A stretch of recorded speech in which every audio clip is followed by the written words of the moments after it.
रायचूर शहर की मसरूफ तरीन रोड एक मीनार से सुपरमार्केट जाने वाली रोड पर डिस्ट्रिक्ट हेल्थ ऑफिस के बाजू कर्नाटका फार्मेसी के ऊपर बेहतरीन बिल्डिंग में किराए पर जगह दस्तयाब है। आप अपना ऑफिस, बैंक, कमर्शियल शॉप या स्टॉक स्पेस या फिर किसी और तिजारती मकसद के लिए इसको किराए पर हासिल कर सकते हैं। मजीद तफसीलात के लिए फोन नंबर 9980505005 पर या फिर 9739073430 पर कॉन्टैक्ट कर सकते हैं।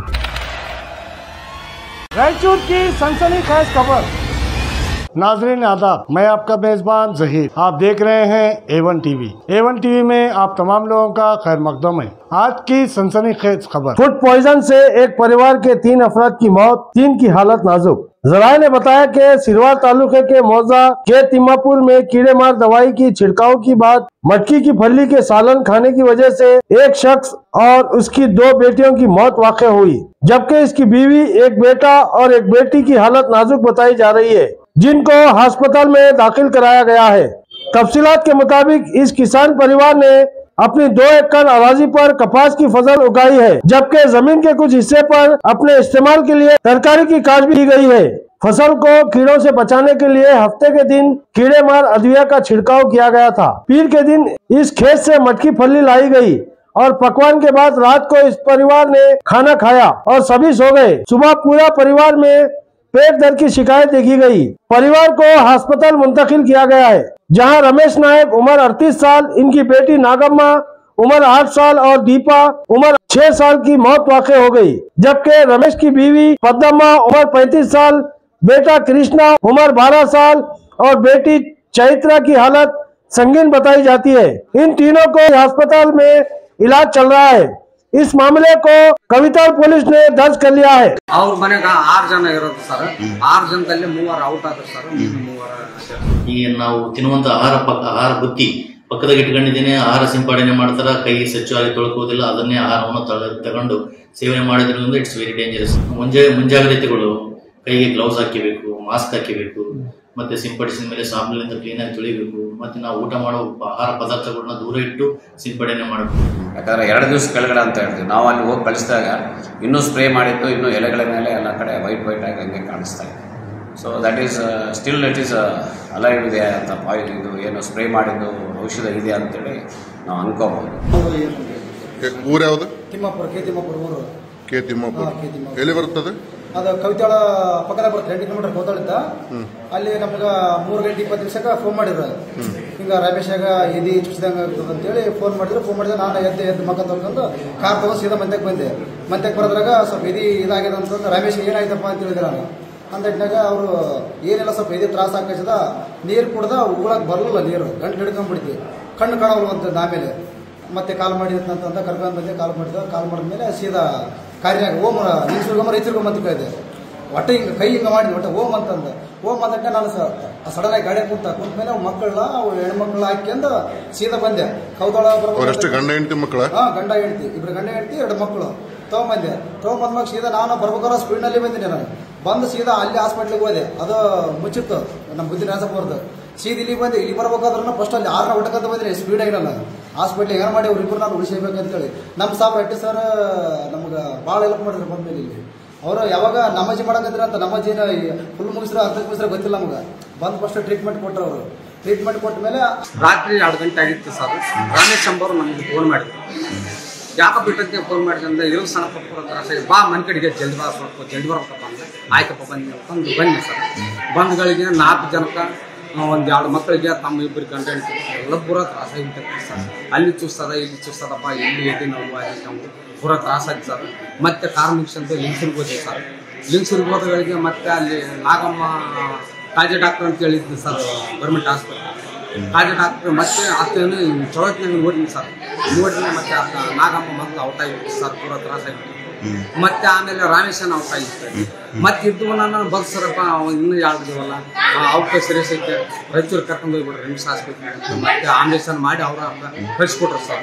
ಕಳಿಸ್ಕೊಟ್ಗಳಿಗೆ ಬಂದ್ವಿ. ನಡಬರಕ್ಕೆ ದೀಪಮ್ಮ ಮತ್ತೆ ಔಟ್ ಆಗಿತ್ತು ಸರ್. ಪದ್ಮ ಆರಾಮಾಗ್ತದ ಅಂತ ಹೇಳ್ಯಾರ ಸರ್ ಅವ್ರ ಡಾಕ್ಟರ್. ಮತ್ತೆ ಏನ್ ತಿಂದಿರ ಅವ್ರು? ಏನಾಯ್ತು ಅವ್ರು ಏನಿಲ್ರಿ ಸರ್, ಅದು ಚೌಳೆಕಾಯಿ ರೊಟ್ಟಿ, ಮತ್ತೆ ಆಮೇಲೆ ಅನ್ನ, ಬ್ಯಾಳೆ, ಊಟ ಮಾಡಿವಿ ಅಂತ ಹೇಳಿದ್ರು ಸರ್. ಮತ್ತೇನು ಸುಮಾರು ಒಂದು 4-5 ದಿನ ಮುಂದೆ ಒಂದು ಹತ್ತಿ ಹೊಲಕ್ಕೆ ಗುಳಿಗೆ ಗೊಬ್ಬರ ಗುಳಿಗೆ ಕಲಿಸಿ ಬಿಟ್ಟಾರ ಸರ್. ಅಲ್ಲಿ ಚೌಳಿ ಗಿಡ ಇದೇವು ಸರ್. ಅವರು ತಗೊಂಬಂದು ಹರ್ಕೊಂಬಂದು ಚೌಳಿಕಾಯಿ ರೈತ ಊಟ ಮಾಡಿರ್ತಾರೆ. ಅದ್ರದ್ದು ಆಗಿರ್ಬೋದು ಬಿಡಪ್ಪ ಅಂತ ನಮ್ಗೆ ಅನಿಸುತ್ತೆ ಸರ್. ಎಷ್ಟು ಜನ ಇವಾಗ ಅವರು ಮನೆಯಲ್ಲಿ ಇದಾಗ? ಅವ್ರ ಮನೆಗೆ 6 ಜನ ಇರೋದು ಸರ್. 6 ಜನದಲ್ಲಿ 3 ಔಟ್ ಆದ್ರು ಸರ್. 3 ಮಗ ಎಲ್ಲರಿಗೂ ಸಣ್ಣ ಮಗ ಅದನ್ನ ಔಟ್ ಆಯ್ತು ಸರ್. ಉಳಿದವ್ರ ಸ್ಥಿತಿ ಹೆಂಗಿದೆ? ಇಬ್ಬರು ಚೈತ್ರಮ್ಮ ಕೃಷ್ಣ ಅವ್ರಿಗೆ ಏನಾಗಿದೆ ಸರ್, ಅವರು ಆರಾಮಿದ್ದಾರೆ. ಮತ್ತೆ ಪದ್ಮ ಅಂತೇಳಿ ಆಕ್ಟಿಗೆ ತ್ರಾಸ ಐತೆ ಸರ್. ಅವ್ರು ಸ್ವಲ್ಪ ಇಲ್ಲಿ ನಾಲಿಗೆ ಇರ್ತದ, ಇಲ್ಲಿ ಉಸಿರು ಆಡ ಬರೋದು ಅಂತ ಸರ್. ಸಿರಿಯಸ್ ನಲ್ಲಿ ಸರ್. ಡಾಕ್ಟರ್ ಏನಂದ್ರೆ ಆರಾಮಾಗ್ತದೆ ಅಂತ ಹೇಳ್ಯಾರ ಸರ್. ಆರಾಮಾಗ್ತದ ಮಿಷನ್ ನಾರ್ಮಲ್ ಆರಾಮಾಗ್ತದೆ. ನಿಮಗೆ ಏನಾಗ್ಬೇಕು ಅವರು? ನಮಗ ಸರ್ ಆ ಎಮ್ಮ ಶೈಶಾಬ ಆ ಹುಡುಗ ರಮೇಶ್ ಎಂಬತ್ತ ನನಗ ಅಣ್ಣತಮ್ಮ ಹುಡುಗ. ಇವತ್ತು ನಮ್ಮ ಕವಿತಾಳ ಪಕ್ಕದಲ್ಲಿ ತಿಮ್ಮಾಪುರ ಗ್ರಾಮದಲ್ಲಿ ಒಂದೇ ಕುಟುಂಬದ 6 ಜನರ ಫುಡ್ ಪಾಯ್ಸನಿಂಗ್ ಇಂದ ಅಸ್ವಸ್ಥಗೊಂಡಿರುತ್ತಾರೆ. ಅವರು ಅಂದ್ರೆ ರಾತ್ರಿ ಊಟ ಮಾಡಿ ಮಲ್ಕೊಂಡ ಸಮಯದಲ್ಲಿ ರಾತ್ರಿ ಊಟದಲ್ಲಿ ಚೌಳೆಕಾಯಿ ಅನ್ನ ಸಾರನ್ನು ತಿಂದಿರುತ್ತಾರೆ. ಇಂದು ಬೆಳಗ್ಗೆ ಮುಂಜಾನೆ 4 ಗಂಟೆ ಸುಮಾರಿಗೆ ಅವರಿಗೆ ದೇಹದಲ್ಲಿ ಬದಲಾವಣೆಯಾಗಿ ಅವರಿಗೆ ರಾತ್ರಿ ಎಲ್ಲ ಹೆಚ್ಚು ಕಡಿಮೆ ಆಗಿ ಅಸ್ವಸ್ಥಗೊಂಡು ಅವರು ಮನೆ ಪಕ್ಕದವರಿಗೆ ಫೋನ್ ಮಾಡಿ ಕರೆದಿಟ್ಟು ಅವರು ಎಲ್ಲ ಒಂದೇ ಕುಟುಂಬದಲ್ಲೂ ಒಂದು ಕಾರ್ನಾಗ ಹಾಕಿಕೊಂಡು ಅವರು ಲಿಂಗಸೂರು ತಾಲೂಕು ಹಾಸ್ಪಿಟಲ್ಗೆ ಹೋಗಿರ್ತಾರೆ. ಅಲ್ಲಿ ತಾಲೂಕು ಆಸ್ಪತ್ರೆ ಮಧ್ಯದಾಗ ರಮೇಶ್ ಅವನಿಗೆ ಜಾಸ್ತಿ ಅಸ್ವಸ್ಥಗೊಂಡು ರಮೇಶ್ ಮತ್ತು ನಾಗಮ್ಮ ಮಗಳು ರಮೇಶ್ 30 ವಯಸ್ಸು, ನಾಗಮ್ಮ ಹುಡುಗಿಗೆ ಕೇವಲ 6 ವರ್ಷ. ಅವಳು ಮೃತಪಟ್ಟಿರುತ್ತಾಳೆ. ಮೃತಪಟ್ಟಾಗ ಮತ್ತೆ ಅಲ್ಲಿರುವಂತ ವೈದ್ಯಾಧಿಕಾರಿ ಇವರು ಸೀರಿಯಸ್ ಇರುವುದರಿಂದ ಇವ್ರನ್ನ ಹೆಚ್ಚಿನ ಚಿಕಿತ್ಸೆಗಾಗಿ ರಾಯಚೂರು ವೈದ್ಯಕೀಯ ಮಹಾವಿದ್ಯಾಲಯಕ್ಕೆ ಕಳಿಸಿಕೊಟ್ಟಿರುತ್ತಾರೆ. ರಸ್ತೆಯಲ್ಲಿ ಬರುವಾಗ ದೀಪು ಅನ್ನೋ ಹುಡುಗಿ 5 ವರ್ಷದ ಹುಡುಗಿ ಕೂಡ ಆಂಬ್ಯುಲೆನ್ಸ್ ಅಲ್ಲಿ ತೀರಿಕೊಂಡಿರುತ್ತಾರೆ. ಮತ್ತೆ ರಮೇಶನ ಪತ್ನಿ ಪದ್ಮ ಅನ್ನೋಳು ನಮ್ಮಲ್ಲಿ ಅಡ್ಮಿಟ್ ಆಗಿ ಆಕೆಗೆ ಹೆಚ್ಚಿನ ಚಿಕಿತ್ಸೆ ಕೊಟ್ಟು ಆಕೆ ಸ್ವಲ್ಪ ಗುಣಮುಖವಾಗಿರ್ತಾಳ. ಅಂದ್ರೆ she is out of danger ಆಕೆ. ಮತ್ತೆ ಇನ್ನೊಂದು ಹುಡುಗಿ ಚೈತ್ರ ಮತ್ತೆ ಹುಡುಗಿ ಕೂಡ ಆರಾಮಾಗಿರ್ತಾಳೆ. ನಮ್ಮ ICU ಇಟ್ಟು ಅವರಿಗೆಲ್ಲ ಒಳ್ಳೆ ಚಿಕಿತ್ಸೆ ಕೊಡ್ತಿದ್ದೀವಿ ನಮ್ಮ ವೈದ್ಯರುಗಳೆಲ್ಲ ಸೇರಿ.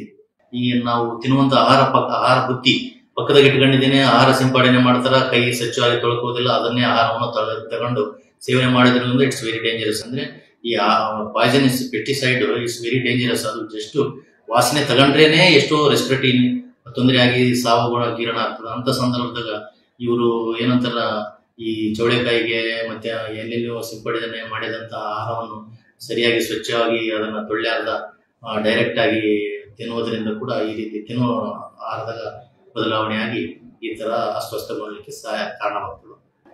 ಮುಂಜಾಗ್ರತೆಗಳು: ಕೈಗೆ ಗ್ಲೌಸ್ ಹಾಕಿಬೇಕು, ಮಾಸ್ಕ್ ಹಾಕಿಬೇಕು, ಮತ್ತೆ ಸಿಂಪಡಿಸಿದ ಮೇಲೆ ಸಾಬೂನಿಂದ ಕ್ಲೀನ್ ಆಗಿ ತೊಳಿಬೇಕು. ಮತ್ತೆ ನಾವು ಊಟ ಮಾಡೋ ಆಹಾರ ಪದಾರ್ಥಗಳನ್ನ ದೂರ ಇಟ್ಟು ಸಿಂಪಡಣೆ ಮಾಡಬೇಕು. ಪಕ್ಕದಾಗ ಇಟ್ಕೊಂಡು ಸಿಂಪಡಣೆ ಮಾಡಿದಾಗ ಈ ಏರೋಸಾಲ್ಸ್ ಅಂತ ಹೇಳ್ತಾರೆ. ಅಂತಂದ್ರೆ ಈ ಗಾಳಿ ಮುಖಾಂತರ ಕೂಡ ಪಾಯ್ಸನ್ ಹೋಗಿ ಆಹಾರದ ಮೇಲೆ ಕೂತ್ಕೊಂಡ್ರು ಕೂಡ ಅದನ್ನ ನಾವು ಸೇವನೆ ಮಾಡೋದ್ರಿಂದ ಕೂಡ ದೇಹದ ಮೇಲೆ ದುಷ್ಪರಿಣಾಮ ಮೀರಿ ಅಸ್ವಸ್ಥಗೊಳ್ಳಕ್ಕೆ ಮೇನ್ ಕಾರಣವಾಗ್ತದೆ.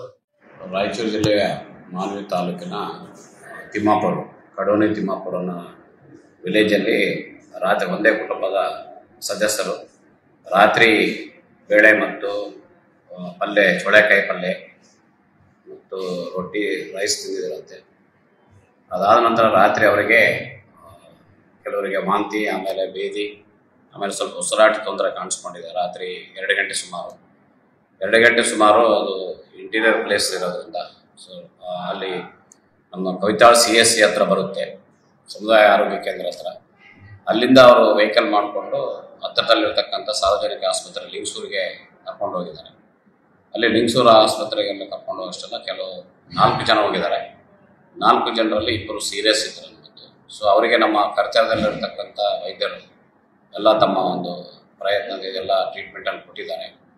ಟ್ರೀಟ್ಮೆಂಟ್ ಕೊಟ್ಟರೆ ಅಲ್ಲಿ 2 ರಮೇಶ್ ನಾಯಕ್ ಮತ್ತು ನಾಗಮ್ಮ ಅನ್ನೋ ಹೆಣ್ಮಗಳು. ಸೊ ಅವರು 8 ವರ್ಷ, ಅವರಿಗೆ ಈಗ ರಮೇಶ್ ನಾಯಕ್ ಅವರಿಗೆ 38-40 ವರ್ಷ ಸುಮಾರು ಅವರಿಗಿದೆ. ಸೊ ಅವರು ಭಾಳ ಸೀರಿಯಸ್ ಇರುತ್ತೆ, ಅಲ್ಲೇ ಡೆತ್ ಆಗ್ಯಾರ ಅಂತೇಳಿ ನಮಗೆ ಮಾಹಿತಿ ಬಂತು. ಆಮೇಲೆ ಇನ್ನೂ 2 ಸೀರಿಯಸ್ ಇದ್ದರು ಅಲ್ಲಿ, ದೀಪಾ ಮತ್ತು ಇವರು ಪದ್ಮ ಅಂತೇಳಿ. ಪದ್ಮ ಅವರು ರಮೇಶ್ ನಾಯಕ್ ಅವರ ಮಡದಿಯವರು. ಸೊ ಅವರಿಗೆ 35 ವರ್ಷ ಇರ್ಬೋದು ಸುಮಾರು. ಸೊ ಇವರು ಇದು ಮೇಲ್ನೋಟಕ್ಕೆ ಏನು ಕಾಣಿಸ್ತಾ ಇದೆ ಅಂದರೆ, ಬಟ್ ಇನ್ನೂ ಮನೆಯಲ್ಲಿ ಇನ್ನೂ ಇಬ್ಬರು ಇದ್ದಾರೆ, ಅವ್ರಿಗೇನೂ ಆಗಿಲ್ಲ ಅನ್ನೋದು, ಕೃಷ್ಣ ಮತ್ತು ಚೈತ್ರ ಅಂತೇಳಿ. ಸೊ ಅವ್ರಿಗೆ ಏನೂ ಆಗಿಲ್ಲ. ಇದೇನು ನೋಡ್ತಿದ್ರೆ ನಾವೆಲ್ಲ ಅಲ್ಲಿ ಟೀಮ್ ಎಲ್ಲ ನಮ್ಮ ಆರೋಗ್ಯ ಇಲಾಖೆಯಿಂದ ಮತ್ತು ಪೊಲೀಸ್ ಇಲಾಖೆಯಿಂದ ಅವ್ರ ಮನೆಯಲ್ಲಿ ಭೇಟಿ ನೋಡಿದಾಗ ಪಕ್ಕದಲ್ಲಿ ಅವರು 2 ಎಕರೆ ಹೊಲ ಅದಲ್ಲೇ ಹತ್ತಿ ಬೆಳೆದಾರೆ. ಸೈಡಿಗೆ ಈ ಚೊಳೆಕಾಯಿ ತಮ್ಮ ಮನೆಗೋಸ್ಕರ ಹಾಕ್ಕೊಂಡಿರ್ತಾರೆ. ಆ ಚೊಳೆಕಾಯಿಗೆ 2 ದಿವಸದಿಂದ ಸ್ಪ್ರೇ ಮಾಡಿದ್ದಾರೆ, ಇನ್ಸೆಕ್ಟಿಸೈಡ್ ಸ್ಪ್ರೇ ಮಾಡಿದ್ದಾರೆ.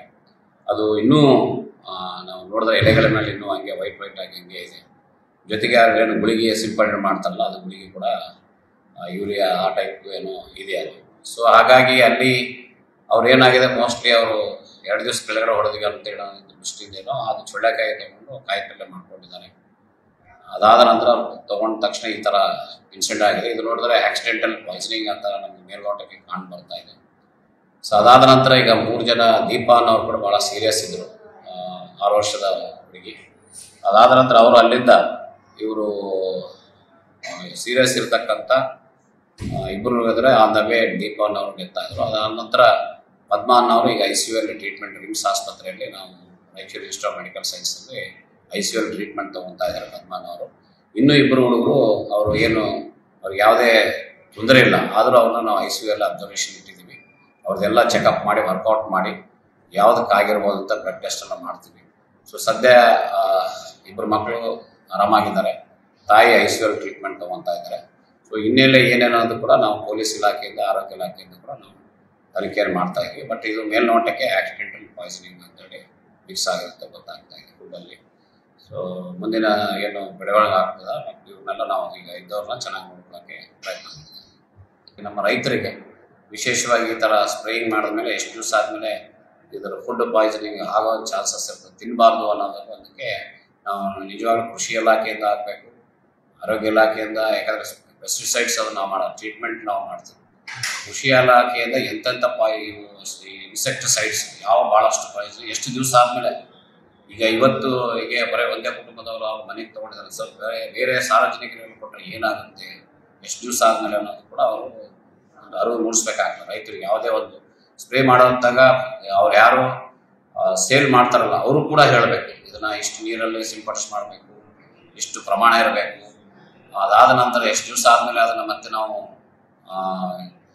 ತಿನ್ನೋಕ್ಕೆ ಬಳಸ್ಬೋದು ಅನ್ನೋದು ಕೂಡ ಇದನ್ನು ಭಾಳಷ್ಟು ನಾವು ಅವೇರ್ನೆಸ್ ಮಾಡಬೇಕಾಗ್ತದೆ.